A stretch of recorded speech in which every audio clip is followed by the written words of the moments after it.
2 minutes pour comprendre. Aujourd'hui, l'alimentation et le sommeil ont-ils un effet sur le microbiote intestinal? C'est la question que je vais poser tout de suite au docteur William Bérébi. William Bérébi, vous êtes auteur de Diagnostic et thérapeutique.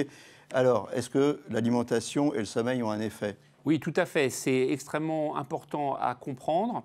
On sait que les deux vont jouer sur notre microbiote et il y a certaines situations importantes à connaître. On sait par exemple qu'une nuit de jeûne, c'est-à-dire de 20h à 8h ne rien manger, ça va modifier favorablement notre microbiote et avoir un effet, ça va aboutir à la fabrication, c'est-à-dire pendant la nuit, notre microbiote va fabriquer des substances qu'on appelle des acides gras à chaîne courte qui vont avoir un effet favorable sur notre glycémie par exemple. Donc ça, c'est extrêmement important. Deuxième chose, l'alimentation a un rôle aussi dans le sommeil. Pourquoi? Parce qu'avec l'alimentation, notamment le tryptophane, qui est un acide aminé, on va fabriquer de la sérotonine, qui est l'hormone de l'humeur, et de la mélatonine, la fameuse hormone du sommeil. Donc en fait, quand vous mangez d'une certaine manière, vous allez favoriser votre sommeil.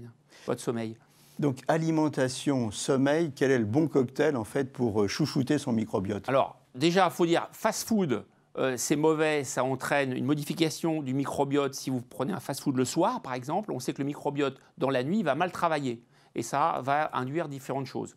Mes conseils par rapport à ça, c'est, en termes d'alimentation, j'entends, consommer suffisamment de fibres, bien sûr, manger, dîner suffisamment, pas trop tard, pas d'alcool le soir, pas de fast-food le soir non plus, et puis respecter le cycle jour-nuit avec un sommeil le plus régulier possible avec au minimum 6 à 7 heures par nuit.